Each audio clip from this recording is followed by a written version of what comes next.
sekolahnya itu kepala sekolah. Sinar peninjauan. Oh iya iya. Bu, dengan gaji segitu nilainya cukup nggak? Ya tidak cukup. Gajinya Berapa Bu gaji tadi? 250. Bu, bagaimana Bu Ibu memenuhi kebutuhan hidup sehari-hari? Jualan di kantin. Ah, Jualan di kantin. ya, Cari tambahan. cari tambahan Bu itu Anak di rumah. privat. Ya. Suami kerja nggak Bu? Suami saya buruh sadap. Ya. Dari mana? Tani. Sudah berapa? 13 tahun Bu ya? Ya ini 16 tahun. 16. Oh, 16 sama. Kita tahu bahwa guru itu adalah pahlawan tanpa jasa. Guru bermanfaat sekali untuk meningkatkan generasi bangsa.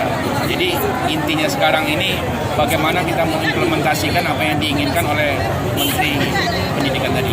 Kalau kesejahteraan guru sendiri. Iya, kalau saya pikir ya tinggal nanti DPR panggil Dinas Pedanka, ya kan, data guru yang aktualnya berapa, lalu kita sesuaikan dengan kemampuan keuangan kita. Saya yakinkan pasti ada penambahan untuk kesejahteraan.